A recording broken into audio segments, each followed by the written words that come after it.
제가 오늘 드리려고 하는 얘기는 아이와 그림책을 읽는 방법에 대한 얘기입니다. 제가 가끔 이런 질문을 굉장히 많이 받습니다. 우리 집 아이는 왜 집에 들어오면 책 읽어달라고 하는데요, 날마다 같은 책을 가지고 와요. 지금 100번도 더 읽은 것 같고 다 외운 것 같은데 맨날 반짝반짝하는 눈으로 똑같은 책을 가져와서 읽어달라고 한다, 이런 얘기 하실 때가 있어요. 혹시 그런 분 계세요? 손 들어보세요. 정말 많으시죠? 왜 아이들이 이렇게 같은 책을 가지고 와서 읽어달라고 할까? 한번 생각을 해보세요. 저녁에 저희가 퇴근하고 이제 겨우겨우 아이들 먹이고 다 씻기고 정말 눈꺼풀이 천근만근인데 아이가 옵니다. 엄마, 책 읽어주세요. 그 얘기 들으면 어떻게 하세요? 엄마, 게임할래요. 엄마, 테레비 봐요. 이것도 아니고 책을 읽어달라는데 어떻게 해서든지 남은 기운 한 자락 끌어모아서 책을 읽어주려고 앉았는데 어제 읽었던 책이에요. 그저께도 읽었고. 왜 이럴까? 새 책 안 볼래? 싫어 싫어, 이렇게 얘기합니다. 제가 재밌는 얘기 하나 해드릴게요. 보통 아이들은 같은 책 보는 걸 좋아하는 경우가 많습니다. 그런데 유난히 일맘들의 아이가 같은 책을 보는 걸 좋아하는 경우가 더 많아요. 왜 그럴까요? 사실 아이는 책 읽어주세요라는 말을 통해서 진짜 책을 읽고 싶었던 게 아닐 수도 있다는 얘기입니다. 엄마에게 책을 읽어달라고 하면 엄마가 아무리 피곤해도 웃는 걸 아이는 알아요. 그리고 엄마가 어떻게 해서든지 자기를 가장 가까이에 끌어안고 정말 다정한 목소리로 변한다는 것도 알고 있어요. 그래서 책을 읽어주세요라는 말은 사실은 책 읽자, 책이 너무 좋아요, 이런 얘기가 아니라 엄마가 너무 보고 싶었어요, 엄마가 그리웠어요, 이런 얘기일 수도 있다는 거죠. 그리고 이 아이는 새 이야기를 듣고 싶을까요? 아니면 이야기 따위는 사실은 상관이 없을까요? 상관이 없을 수도 있죠. 오히려 새로운 이야기에 방해를 받지 않으면서 엄마의 목소리, 그리고 엄마가 늘 들려주던 그 이야기를 또 한 번 들으면서 오늘도 편안하게 저녁을 보내고 싶은 마음이 있는 겁니다. 사실 저희가 일하고 온 엄마 아빠에게 아이가 거는 마법의 주문 같은 게 바로 책 읽어주세요라는 말입니다. 근데 저희는 그 얘기를 들을 때마다 생각을 해요. 우리 아이가 이제 이렇게 조금씩 책을 더 좋아하게 됐으면 좋겠다. 그리고 나하고 책을 읽는 시간을 통해서 나중에는 혼자서 책도 잘 읽고 엄마 보세요, 제가 이렇게 많이 읽었어요, 뭐 이런 얘기 했으면 좋겠다고 생각하죠. 그런데 사실 아이는 책 읽는 시간을 뭐라고 생각하냐면요, 엄마와 아빠가 나에게 자기들의 비밀을 들려주는 시간이라고 생각합니다. 사실 아이들은 글자를 잘 읽지 못하기 때문에 그림을 보면서 이야기를 듣는데 저 책 속에 엄청나게 많은 비밀이 있다는 건 알고 있어요. 그리고 그 비밀을 해독할 줄 아는 유일한 사람이 누구죠? 엄마와 아빠죠. 엄마와 아빠가 들려주는 비밀을 들으면서 자기도 언젠가는 자신의 비밀을 읽어서 이렇게 들려주고 싶다는 생각을 하게 되죠. 사실 아이는 굉장히 행복하게 느껴요. 왜냐하면 엄마와 아빠가 자신의 비밀에 나를 초대해 줬다고 생각하기 때문이죠. 사실 비밀은 누구한테만 얘기하나요? 정말 소중한 사람한테만 얘기하죠. 아이들은 책 읽어주는 그 시간을 뭔가 초등학교 입학을 준비하는 시간이나 글자를 깨우치기 위한 시간으로 기다리는 게 아니라 엄마와 내가 하나가 되는, 비밀을 나누는 시간으로 기다리고 있는 겁니다. 자, 지금 보시는 사진에 보면 어떤 예쁜 여자아이가 나무에 매달린 책을 읽고 있죠. 저 책나무는 콜롬비아의 어떤 마을에 누군가가 매달아 놓은 겁니다. 그런데 뒤에 잘 보시면 경찰 아저씨가 왔다 갔다 하고 상황이 심상치는 않아 보여요. 하지만 저 아이는 뒤에서 무슨 일이 일어나든지 책을 열심히 읽고 있습니다.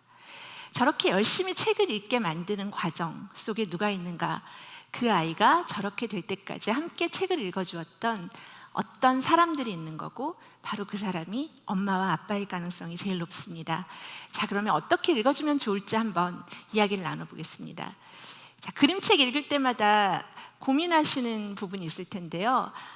목소리 좀 근사하게 해서 읽어야 되나 고민하시는 부분 많죠. 호랑이는 호랑이같이 그렇게 안 읽으셔도 됩니다. 그냥 대화하는 목소리로 읽는 걸 제일 좋아해요, 아이들은.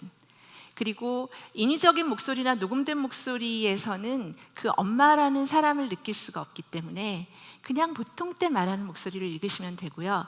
한 채의 집이라고 생각을 하고 읽어주시면 되는데, 그림책은 보면 표지와 면지와 속표지와 본문 이런 구조로 돼 있어요. 책을 펼쳐서 어디서부터 읽어주세요? 표지 보고 제목 읽고 그 다음 어디로 가죠? 본문으로 넘어간다. 지금 다 그렇게 얘기하시는데 다 틀렸습니다. 이건 뭐하고 똑같냐면요, 집으로 치면 대문 현관 거치지도 않고 거실에 먼저 들어가겠다 하고 똑같은 거예요. 표지 면지가 뭐냐 한번 보시죠. 여름의 규칙이라는 그림책의 표지인데요, 앞표지하고 뒷표지가 어떻게 돼 있죠?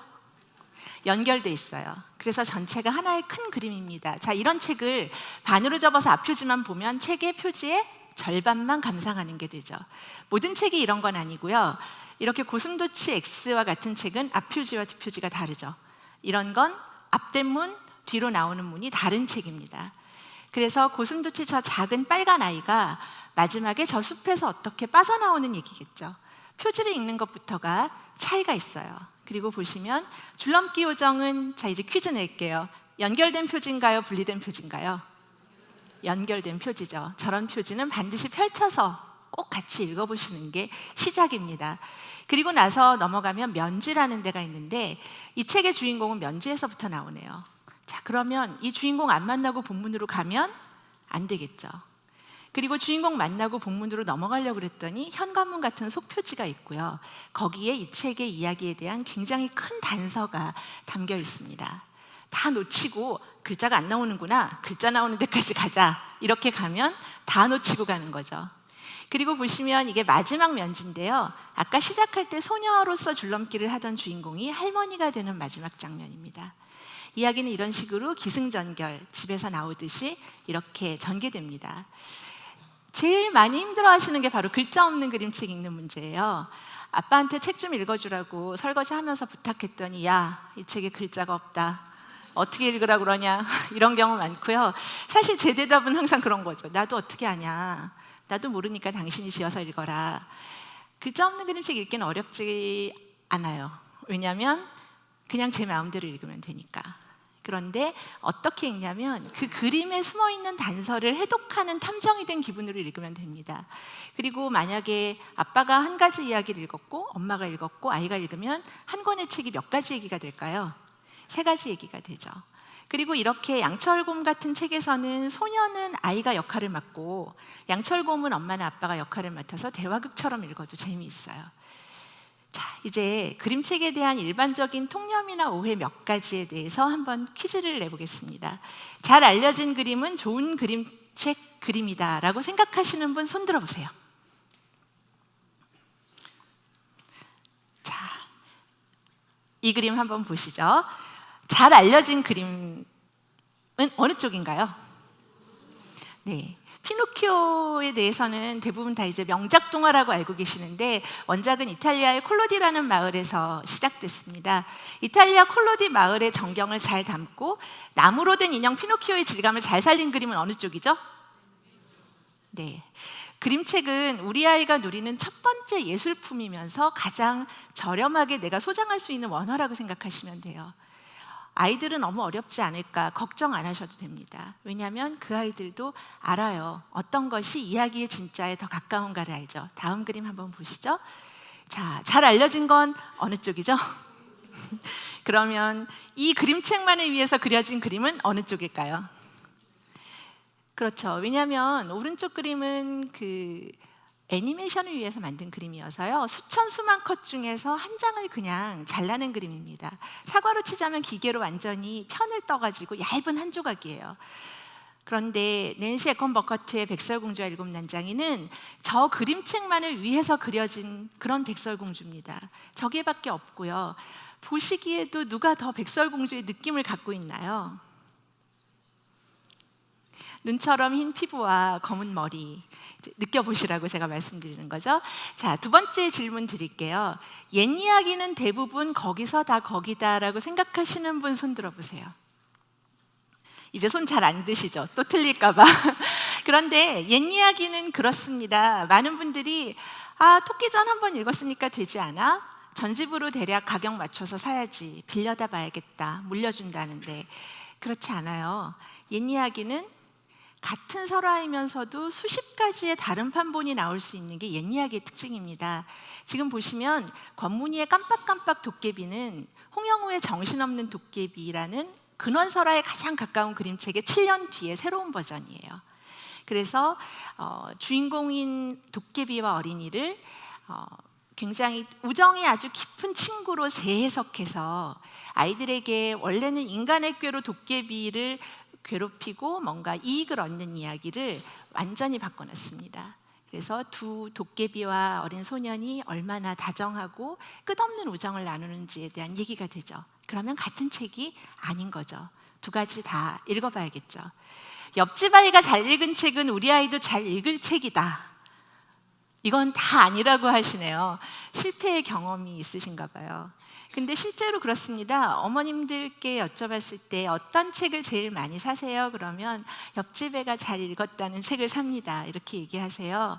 그리고 옆집 가보면 굉장하잖아요. 우리는 일하느라고 정보도 없는데 책꽂이에 막 쫙 책이 꽂혀 있고 우리 아이는 이걸 가지고 무슨 독후 활동을 하고 이런 얘기 들으면 기가 죽죠. 그리고 뭐 쇼핑 채널 같은 데 틀어보면 어머님들 이번만 사시면 초등학교 때까지는 독서 걱정 없어요. 이런 얘기 들으면 좀 많은 듯 싶지만 또 내가 달달이 옷 안 사입고 한번 해보자 이러면서 책을 덥석 사게 됩니다.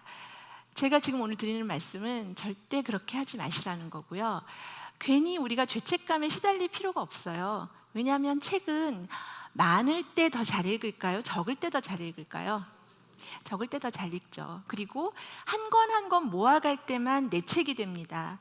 그래서 너무 흔들려서 또는 다른 사람 얘기에 귀가 얇아서 덥석덥석 책 사들이시지 말고 제일 중요한 건 그 책이 얼마나 비싸고 좋은 책인가가 아니라 우리 아이와 내가 함께 읽은 책인가 아닌가라는 거죠.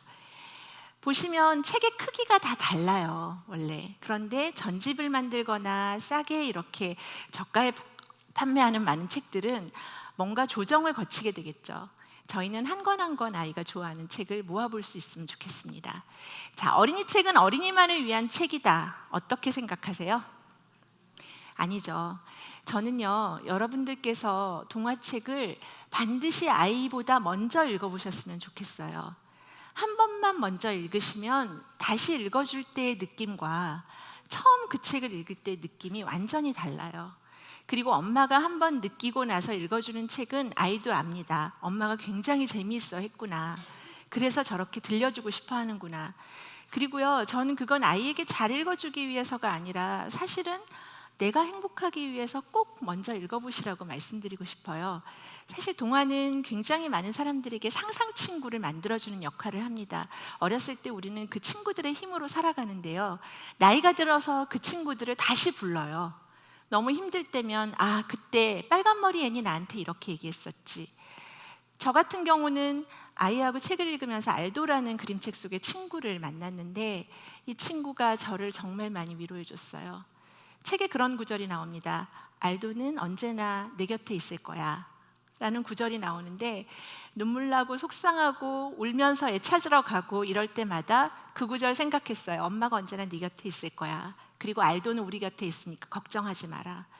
사실 어린이 책은 굉장히 치유와 복원과 성장의 코드가 강한 책들이에요. 아이들은 넘어져도 금방 일어나고 다치지 않잖아요. 금방 아물죠. 근데 책의 이야기 속의 주인공들도 다 그래요. 그래서 우리가 절망하고 힘들고 정말 이 경쟁 속에서 내가 이렇게 애를 키워야 하나 싶을 때마다 초심으로 돌아가는 생각을 하면서 아이의 책을 나를 위해서 읽으세요. 저희가 요즘은 그림책에 대해서 이렇게 얘기합니다. 0세에서 100세까지를 위한 책이라고 말을 해요. 할머니가 되면 더 깊이 다가온다는 말씀을 많이들 하세요. 그리고 저희가 동화를 읽을 때 참 그 안에 정말 많은 환상이 담겨 있다고 생각하지만 사실 동화에는 진실이 담겨 있습니다. 체스터턴이라는 작가가 한 말인데요. 동화에는 진실이 담겨 있다. 용이 존재한다는 것을 말해줘서가 아니라 용을 물리칠 수 있다는 것을 말해주기 때문이다. 우리가 아이들 왜 열심히 키우죠? 오늘도 밥 먹으라고 쫓아다니고 숟가락에다가 시금치, 김치 넣어서 입에다 넣어주는 이유가 정말 커서 엄마 아빠가 이런 거 먹여주지 않을 때, 그렇게 못할 때 씩씩하고 건강하게 잘 살라고 하는 거잖아요. 그런데 그때 아이들에게 정말 필요한 건 시금치나물이나 우엉조림 이상으로 상상친구가 필요합니다. 그리고 용을 물리칠 용기가 필요하죠. 저는 원래 겁이 굉장히 많은 사람이었는데 동화책 읽으면서 용기가 많이 생긴 편이에요. 그리고 이제는 힘들 때마다 생각합니다. 용을 물리칠 수 있어. 그리고 저희가 사실 아이하고 함께 많은 시간 내실 수 없는 거 알지만 오늘 대충 한 권 읽고 재우자라고 생각하지 않는, 정말 한 권 공들여서 같이 읽는 그 책, 꼭 안고 읽어주는 책, 그때의 15분이 우리 아이가 앞으로 저 없이도 만나게 될 그 힘든 용과의 싸움 속에서 용을 물리칠 수 있게 해줄 거라고 저는 믿습니다. 감사합니다.